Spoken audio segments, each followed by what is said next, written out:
Okay, तो इसके पहले हमने परमाणु के चैप्टर में क्या पढ़ा था कि परमाणु की खोज किसने की, फिर परमाणु में इलेक्ट्रॉन की खोज किसने की, प्रोटॉन की किसने की, न्यूट्रॉन की किसने की, फिर उनकी संरचना कैसे होती है, स्टेप बाय स्टेप इसकी खोज हुई कैसे, और किस पे क्या चार्ज होता है, नाभिक क्या होता है, इसके बाहर जो इलेक्ट्रॉन है वो कैसे गति करता है, किस रूट पे गति करता है। तो ये सारी डिटेल हमने जितनी परमाणु की संरचना से रिलेटेड थी वो सब हमने इसके आधे चैप्टर में की।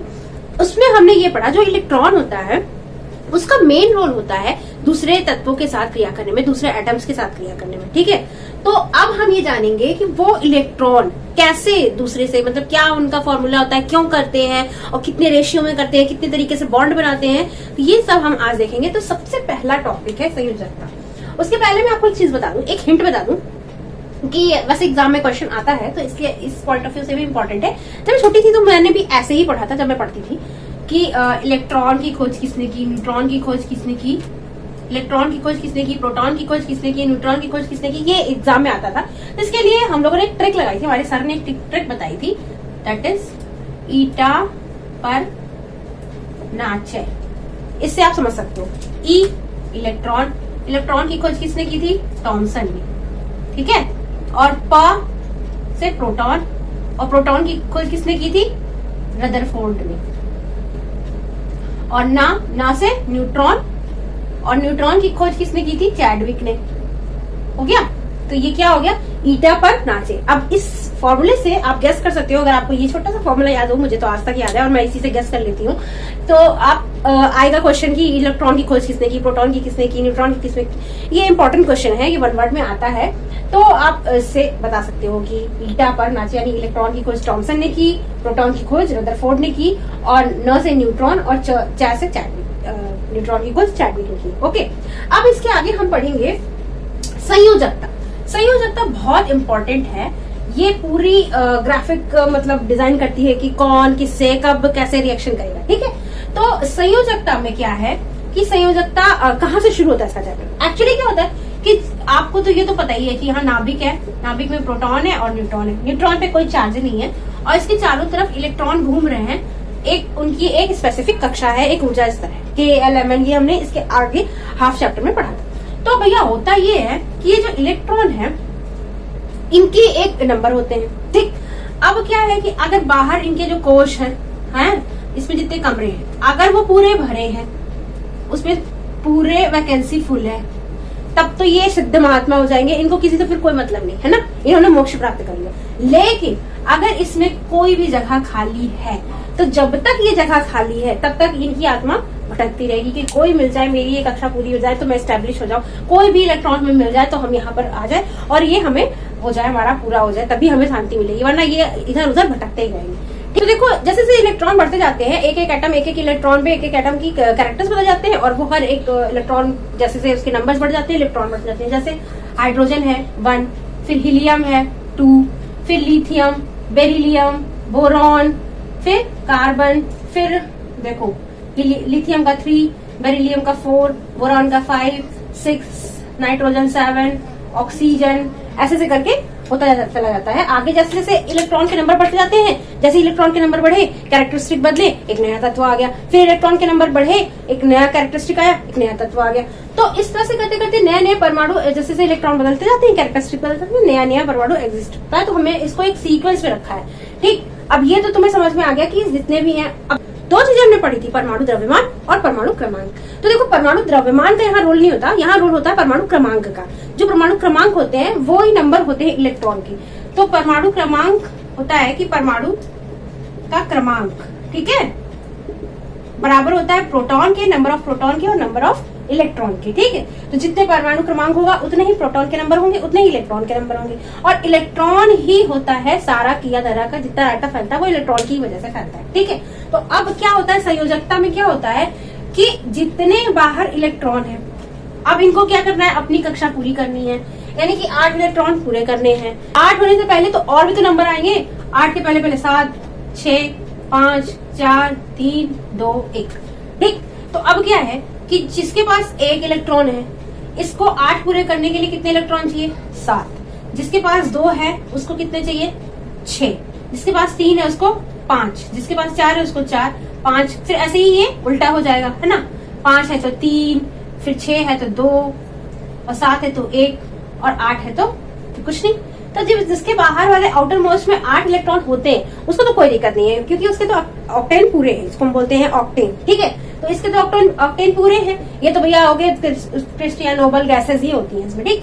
अब क्या है कि जिसके पास अब खेल यहाँ होता है कि अगर 1 इलेक्ट्रॉन है और पूरा करने के लिए 7 चाहिए और 7 वाले को 1 चाहिए, तो अब क्या होता है कि जैसे किसी में 1 इलेक्ट्रॉन है, किसी में 7 इलेक्ट्रॉन है, तो जाहिर सी बात है कि अगर इन्हें अपने स्टेप पूरे करने हैं तो 7 वाले को 1 वाले के पास जाना पड़ेगा, 2 वाले को 6 वाले के पास, 6 वाले को 2 वाले के पास जाना पड़ेगा। तो होता क्या है कि ये 7 वाला जो है ये इसके इलेक्ट्रॉन, भाई इनके पास ज्यादा इलेक्ट्रॉन है तो ज्यादा प्रोटॉन भी होंगे, उनके बीच में बॉन्डिंग भी बहुत तेज होगी, बहुत आकर्षण बल होगा। और ये क्या है, बाहर 1 इलेक्ट्रॉन घूम रहा है, ये नाभिक है, इसके चारों तरफ ये अब सबसे आउटर मोस्ट में 1 इलेक्ट्रॉन घूम रहा है और सामने कितने इलेक्ट्रॉन वाला है, 7 इलेक्ट्रॉन वाला है, ठीक है। अब जब 7 इलेक्ट्रॉन है और इधर 1 है तो 7 वाले क्या इनको दे देंगे साथ? कोई दे देगा इनको? बिल्कुल नहीं देगा, क्योंकि भैया तुम्हारा 1 है, तुम 1 दे दो, हम 7 क्यों दे? तो फिर क्या होता है कि ये 1 इलेक्ट्रॉन इनकी तरफ आ जाता है। ऐसे ही जहाँ 2 है 2 भी कमजोर पड़ जाता है, 2 भी आ जाता है इसकी तरफ। जहाँ 3 है तो चलो 3 भी आ जाता है, क्योंकि इधर अपोजिट में 5 है। लेकिन जहाँ 4 है दोनों साइड, तो वो कहता है मैं क्यों दूं, तू दे दे, और दूसरा वाला कहता है कि मैं क्यों दूं, तू दे दे। तो होता क्या है कि चल भैया ना तू दे ना मैं देता हूँ, ठीक है। हम दोनों अपने इलेक्ट्रॉन बीच में रख देते हैं, तू अपने रख दे, मैं अपने रख देता हूँ, तू अपना साझा कर ले, मैं अपना साझा कर लेता हूँ, तेरा भी काम चल जाए, मेरा भी काम चल जाए।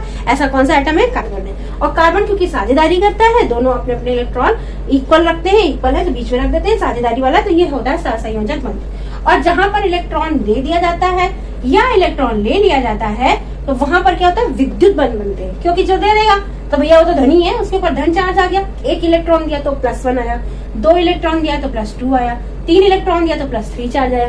जैसे ही जब +1 1 इलेक्ट्रॉन पे +1 आएगा, 2 इलेक्ट्रॉन पे +2 आएगा, 3 इलेक्ट्रॉन पे +3 चार्ज आएगा। वैसे ही नेगेटिव वालों पर अगर 1 इलेक्ट्रॉन लिया तो 1 माइनस चार्ज आया, 2 इलेक्ट्रॉन लिया तो 2 माइनस चार्ज आया, 3 इलेक्ट्रॉन लिया तो 3 माइनस चार्ज आया।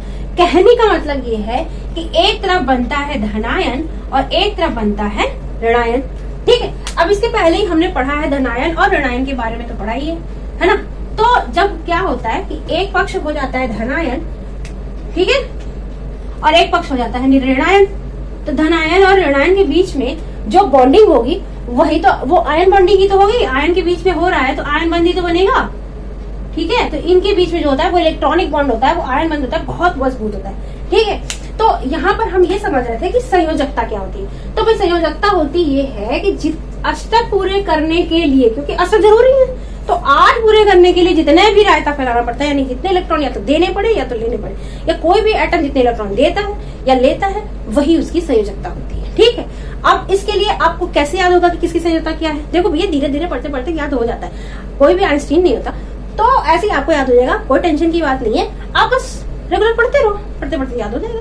हाँ ये है कि शुरुआत में 1-2 बार आपको, जैसे मैंने टेबल बताई, जैसे हाइड्रोजन है, फिर हीलियम आता है, फिर लिथियम आता है, फिर बेरिलियम आता है, फिर बोरॉन आता है, फिर कार्बन आता है। ऐसे आप थोड़ा सा 10-20 तक ऐसे ही लर्न कर लोगे ना तो याद हो जाएगा। 3-4 बार ऐसे कभी कभी यूज भी करते रहोगे, बॉन्डिंग बनाओगे तो कहीं लिखोगे तो धीरे धीरे याद हो जाता है। इसमें कोई टेंशन वाली बात है नहीं, ठीक है।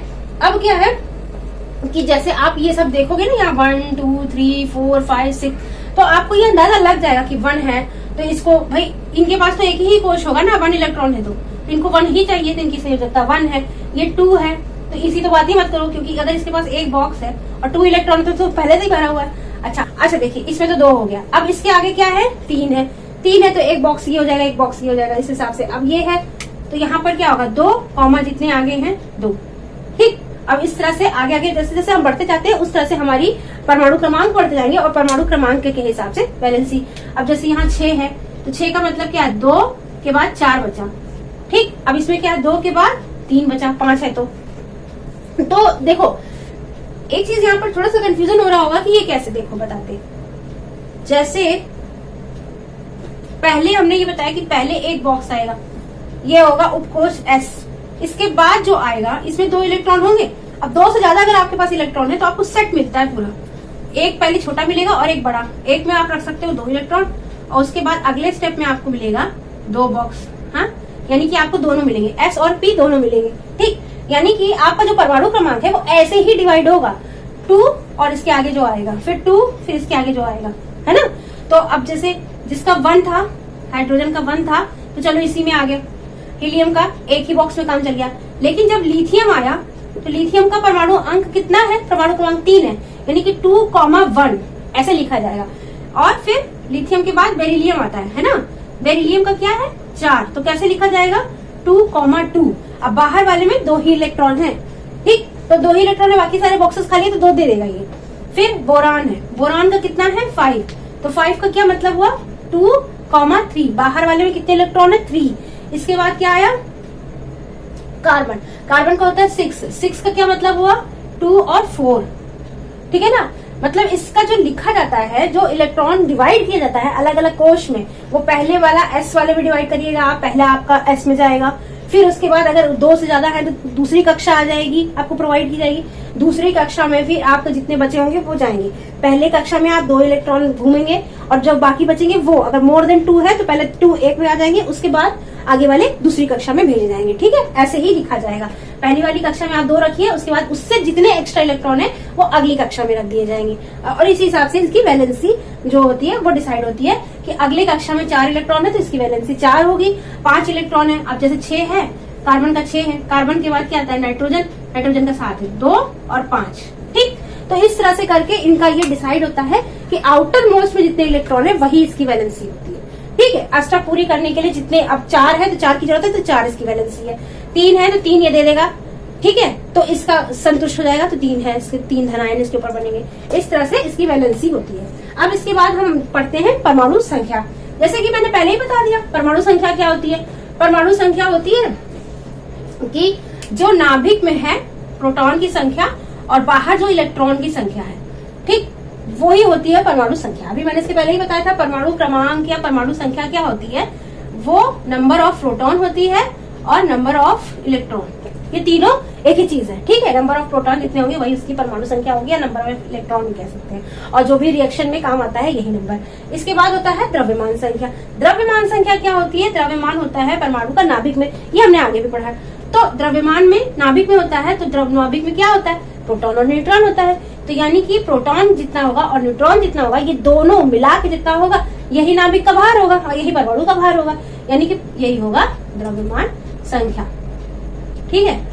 तो द्रव्यमान संख्या क्या होती है, प्रोटॉन प्लस न्यूट्रॉन जो होता है उसको हम द्रव्यमान संख्या कहते हैं। समस्थानिक क्या चीज होती है, देखो भाई समस्थानिक होती है समस्थानिक। एक हमारे जो हम जब कई सारे हमारे पास एटम आ गए, जब कई सारे तत्व आ गए तो हमने उसको श्रेणी बना के रख लिया, जिसको पीरियोडिक टेबल बोलते हैं। अब पीरियोडिक टेबल में हमने जब रखा है वो इस टाइप की है, ठीक है। तो उसमें जब हमने तत्वों को रखा है तो सबका एक एक स्थान है, किसके आधार पर, परमाणु क्रमांक के आधार पर। लेकिन कोई कोई तत्व ऐसे हैं जो एक ही स्थान पे कई तत्व आ गए हैं, ठीक है, कई तत्व। क्यों, क्योंकि हमने रखा है परमाणु क्रमांक के आधार पर। इसका मतलब कई तत्व ऐसे हैं जिनके परमाणु क्रमांक एक ही है।